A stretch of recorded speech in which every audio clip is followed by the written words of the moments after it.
Okay.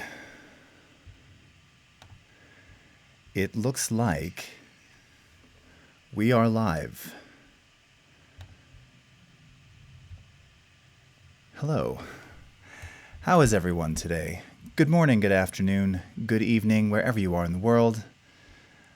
My name is Jason Levine, and for today's brief live stream, we're going to be talking to you about something that I get asked about a lot. In fact, it was recently asked on my YouTube channel, and so I thought I'd show it to you today, which is quite simply what's an easy and somewhat automated way to remove gaps, or more importantly, how to identify, mark, and find gaps and silence and other things in your dialogue tracks, and then what are some best practices or easy ways to remove them.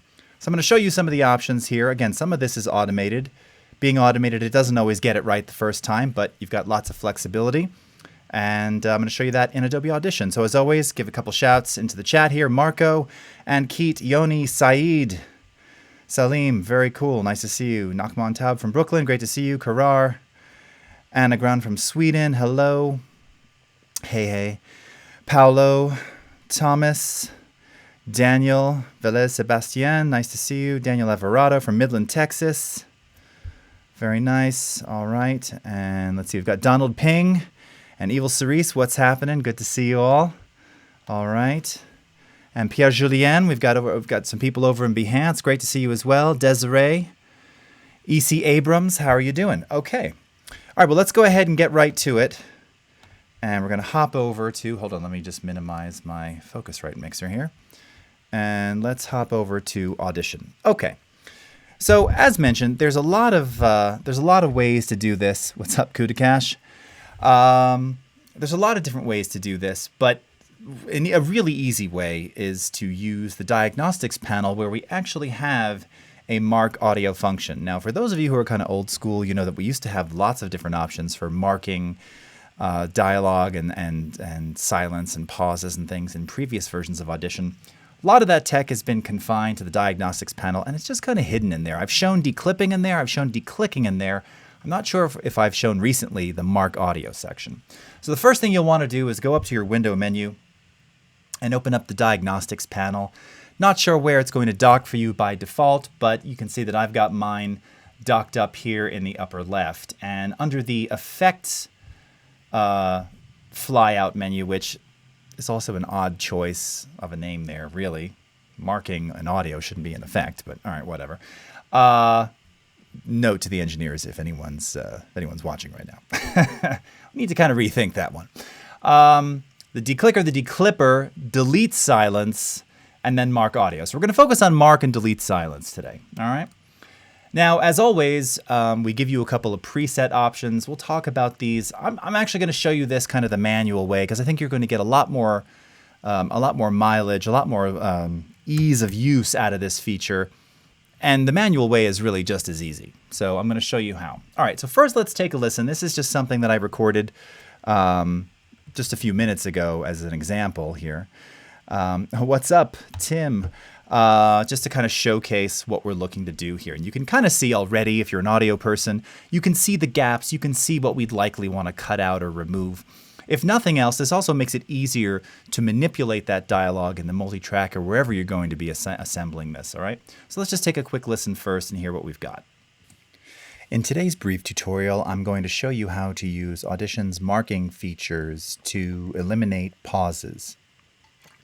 The main idea here is that if you have elongated pauses, you can automatically mark these and then take them away. Now, of course, there is a trade-off here, as sometimes you want the pauses to kind of convey mood or emotion. But you do have some options to adjust that duration and make things a little smoother in the process.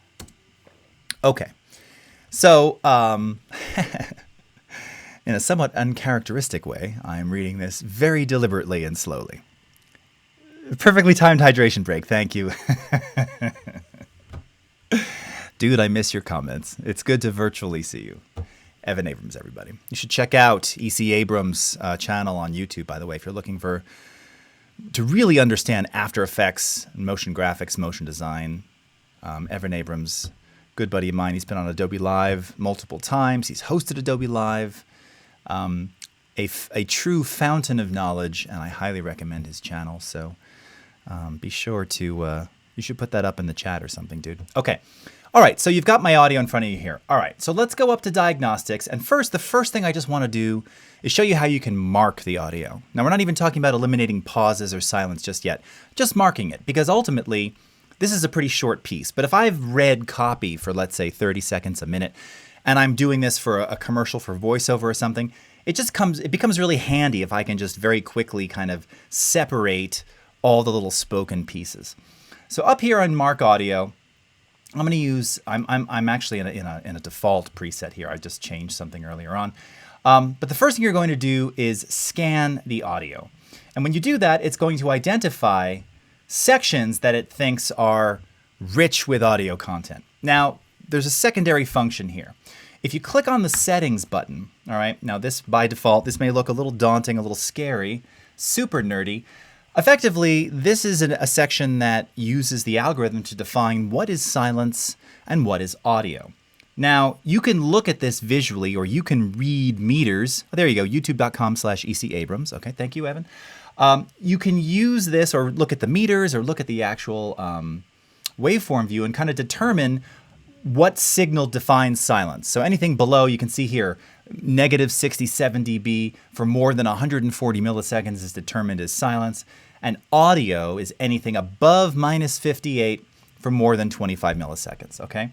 Now, this was actually done via this Find Levels button. So you don't even have to do anything. If you click on that, it's going to identify what are effectively threshold levels, okay?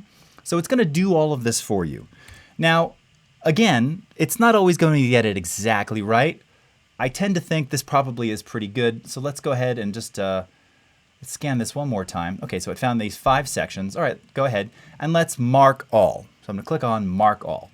And just by doing that, what you'll see now is it has gone in and created marker regions for each of the spoken passages. And in the markers panel in Audition, which you can see, which you can see right over here, I now have 5 sections with their start and end times and their duration, basically isolating all of those spoken passages. So let's take a listen and see what it did. Let's click on the first one here.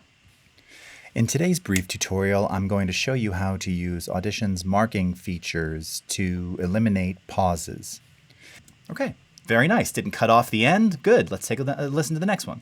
The main idea here is that if you have elongated pauses, you can automatically mark these and then take them away. The main idea here, okay, now I've got this little like thing at the beginning right there. It detected that as spoken word. Again, this is where you can adjust those thresholds accordingly. RTV Media Online, nice to see you. Let's take out the next one here. Now, of course, there is a trade-off here, as sometimes you want the pauses to kind of convey mood or emotion. Now, of course, okay, pretty tight, but still good. But you do have some options to adjust that duration and make things a little smoother. But you do have some options to adjust. And the last one? In the process. Okay. So right away, you can imagine you have a very long piece of audio. This already marked everything for us. Okay, so what do we do? What if we wanted to be able to take these audio bits and move them around? Okay, couple of options here. So this was partially contained in a multitrack session here. So a couple of things you could do. Sometimes people just like the ability to simply select things and kind of clip and move them around. So what this allows you to do is to essentially select those markers, and then you can do one of two things. You can split the audio, which basically just takes it out of the original track here. But again, this is all non-destructive, so we're just moving things around virtually. But what it's going to do is it's going to cut all those sections out so that we can move around freely. All right, so I'm going to do that right now. I'm just highlighting between the sections here. Split, split, split. Also a fantastic movie by my friend and yours, M. Night Shyamalan. And now I can just move these pieces around. And you can see that the silence is left behind. And we know that these sections are perfect. Nothing is cut off. Everything is there. It sounds great. It's good to go. All right. Now that's slightly manual in the sense that I had to make selections there, but you get the idea. And this gives you a lot of flexibility because all the marking, that's the laborious part. That's the tedious part. So it did all of that for us. Okay. So that's if we're doing this in the multitrack. Now, you have a couple of other options here as well. let's just zoom out full here. So again, here's our original track. Multitrack is non-destructive. Nothing's actually been touched here.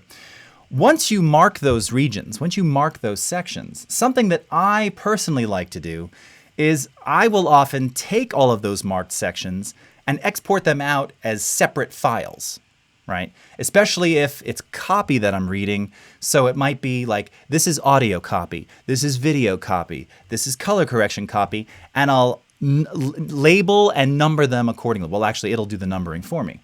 So if you want to break this out into separate files entirely, keeping the original intact, and by the way, you can save the original with all those markers. You can highlight all of the markers that it created for you inside the markers panel. And then you'll see there's this little button here that says export audio of selected range markers to separate files. Let's go ahead and click on that. And we can give it a prefix if we want. So I'll say, I'll call this, how to mark. All right. Tell it where you want it to go. Let's just stick it here. I'll make a new folder on the desktop just to keep things nice and clean. All right. Terst. Choose. All right.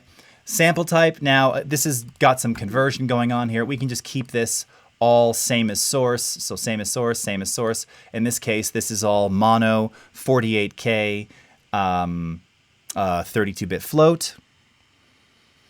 Oh yeah, Evan's saying that'll be very nice for moving clips around in an animation project. Exactly, because again, if you've got stuff that you have copy for, rather than non-destructively moving pieces, just have them as separate audio files. You still have the original if you want. You still have all the marked regions.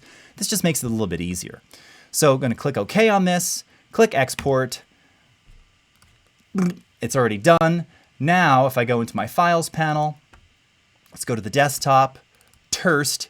There's all my files. Notice they're all labeled how to mark, and then it added the actual marker labels adjacent to them. By the way, it's taking the names of the markers and appending them there. So realistically, I should have just called this how to mark _ in the marker itself, and then it would have just taken those names rather than adding a prefix. We give you lots of naming options, just like in Prelude and some of the other apps.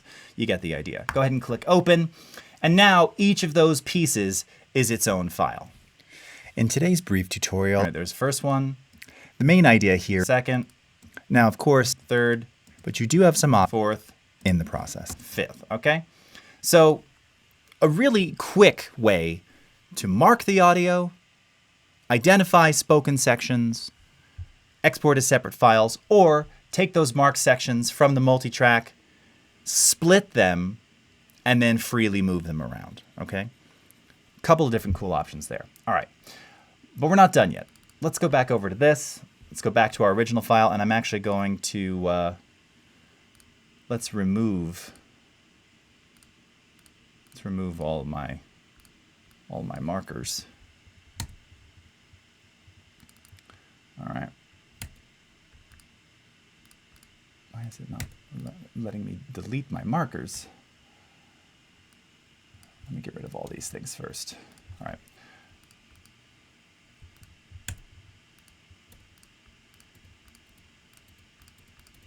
Okay. All right, back over to diagnostics.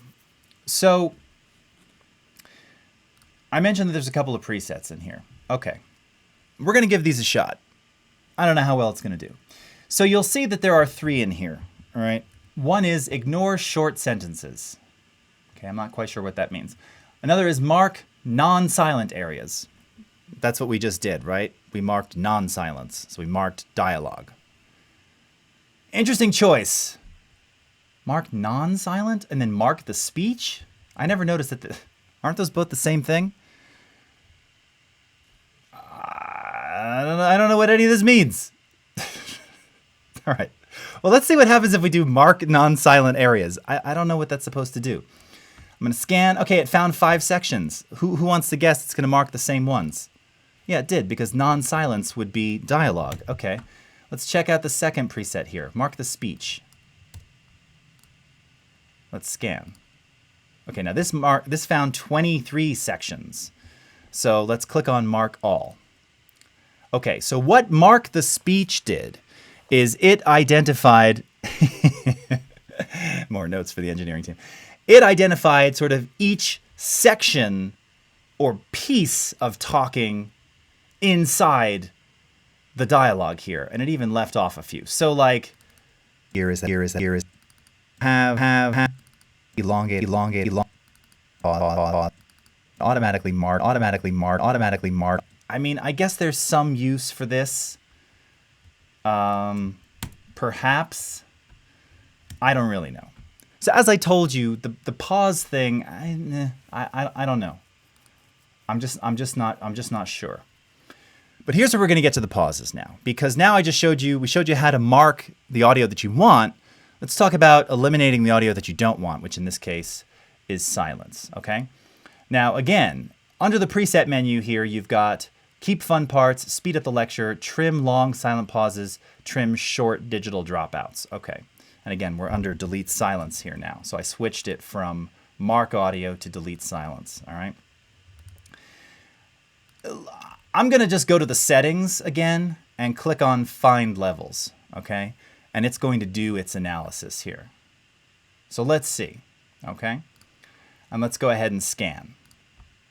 All right, and it found 5 problems, 5 areas of silence. So let's see how it did. Let's delete them.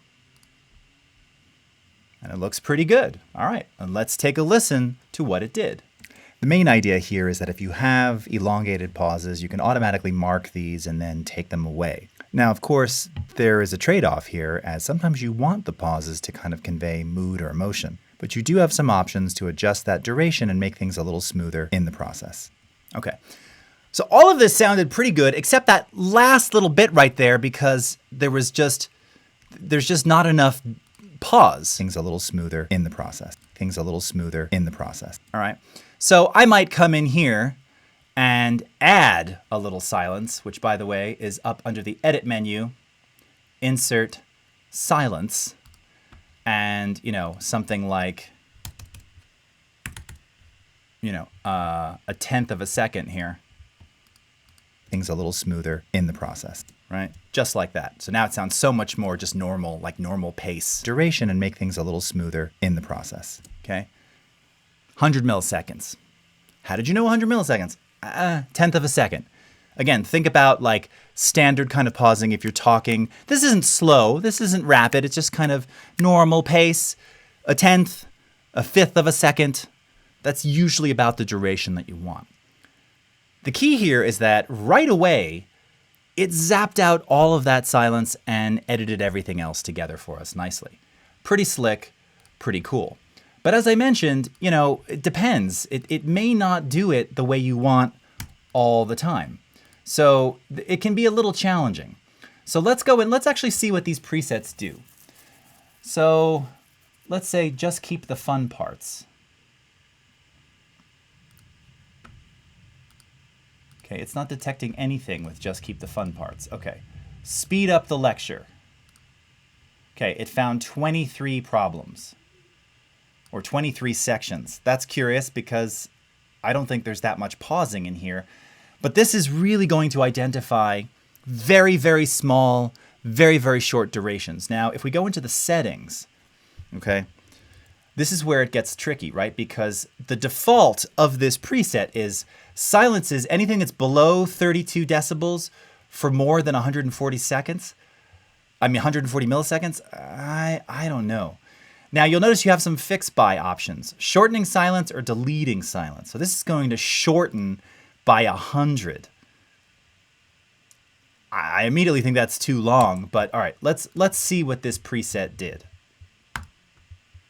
Okay, so just by looking, it's interesting, right at the end here, that one looks pretty good. Maybe it's okay. Maybe it doesn't sound bizarre. Let's take a listen. The main idea here is that have elongated pause and automatically mark take away. Now, of course, there is a trade-off here, as sometimes want pauses to convey emotion. But you do have some options to adjust that, right? What happened? All these words, all kinds of things are missing. Right, because, let's go ahead and undo it. Because as I mentioned to you, this preset is defining silence as anything below 32 decibels. Well, there's lots of stuff below 32, minus 32. Here's minus 32 right here. So there's a lot of signal below that.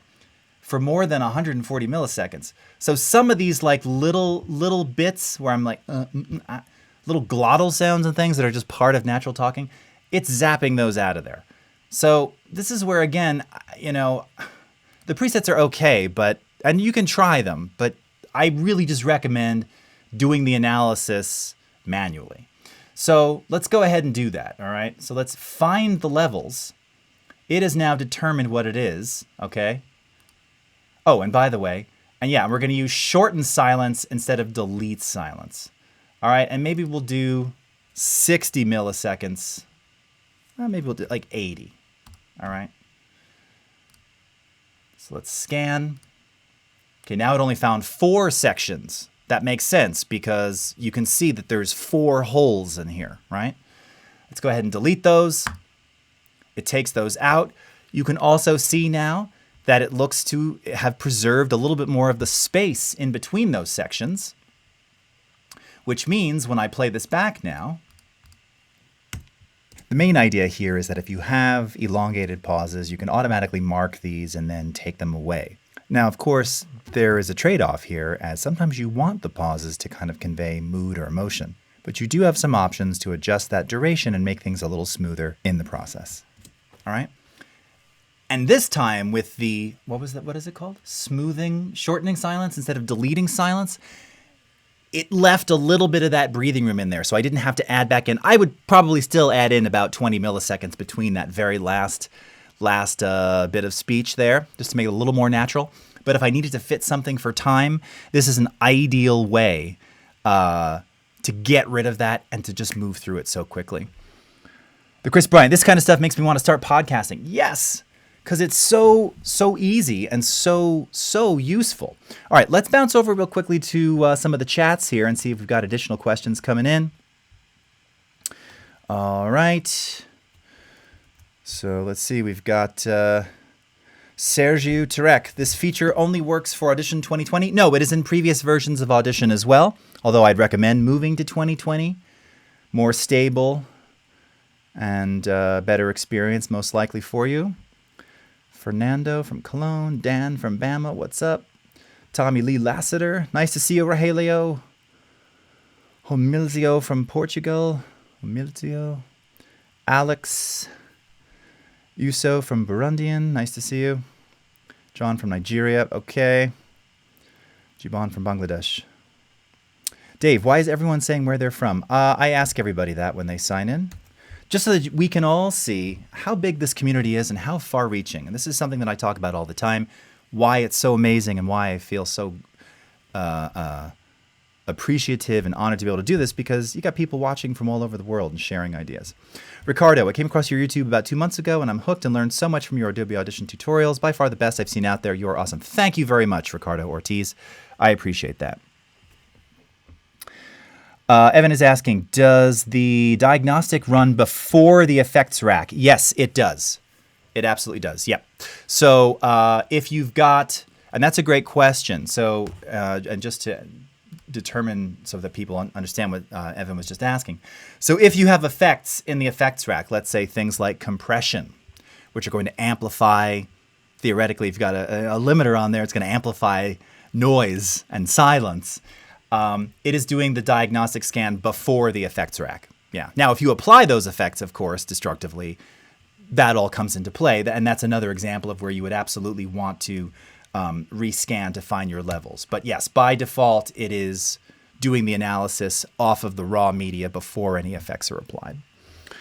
Sandy Chu, how's it going? Nice to see you. All right. Kagiso from Botswana. Mohammed, you're a newbie in this. All right, man. We got lots of stuff to help you. Mohammed, you don't have any idea what I'm talking about at all. It's just about removing silence and pauses and tightening up your audio. All right? Okay. Tim, I think maybe non-silent areas in speech are different in that non-silent could be anything, including ums or clicks or other things. Speech is just actual words. Yeah, I agree. It's a confusing preset name, right? All right.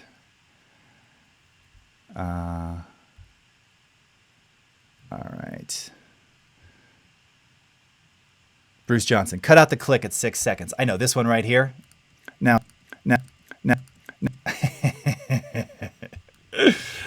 There you go. Gone away. All right.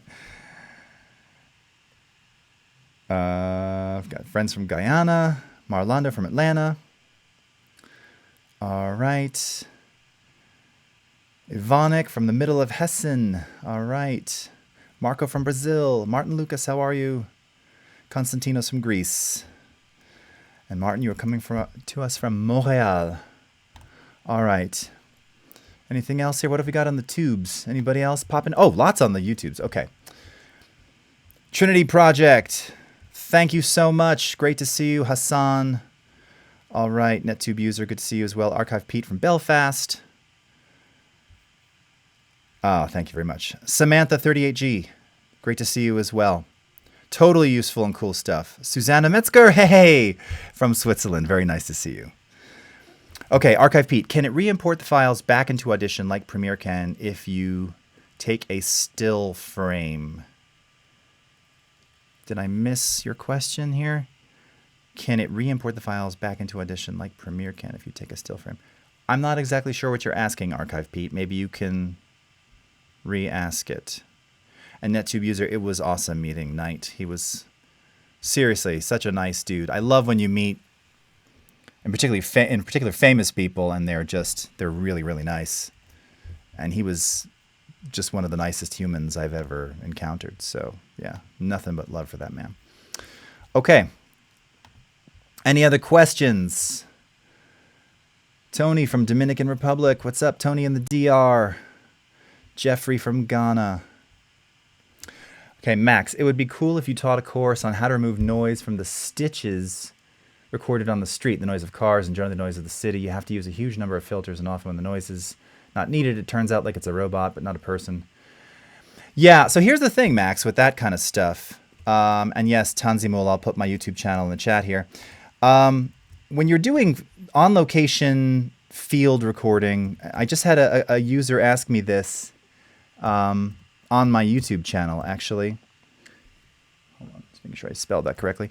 The issue is, if it's constant changing noise, you can't really remove it. At best you can attenuate it. And more importantly, what you really ultimately want to do is, and let me switch the camera here so I can just talk to you, is really accentuate the fundamentals of vocal frequencies to make it more intelligible. So yes, you want to be able to somewhat attenuate and soften. And if there's like rumble in certain elements, those you can do a fairly decent job. It's not sometimes without a trade-off of potential artifacting, though. It just depends on the severity. Now, in terms of the transitions, right, if you're cutting different VOs and, of course, that background noise changes, if it's really radically different, I mean, obviously you can crossfade it. You're still going to hear that there's a change in environment. So one of the techniques that I use is I'll actually fly back in additional sound design. So like, from our own collection, in fact, we have like sounds of the city, it's like New York. So it's honking and just, drills and jackhammers and things.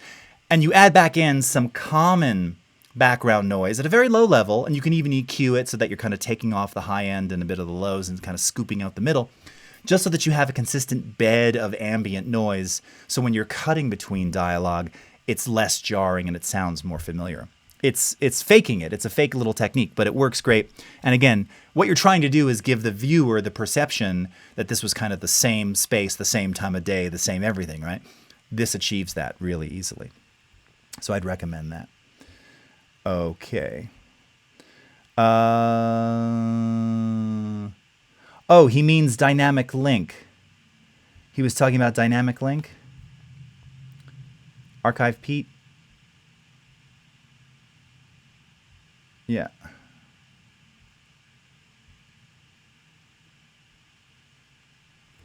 Just checking back over here. So wait, what was the question? Can I re-import the file back into Audition? I'm not sure what you mean by a still frame, though.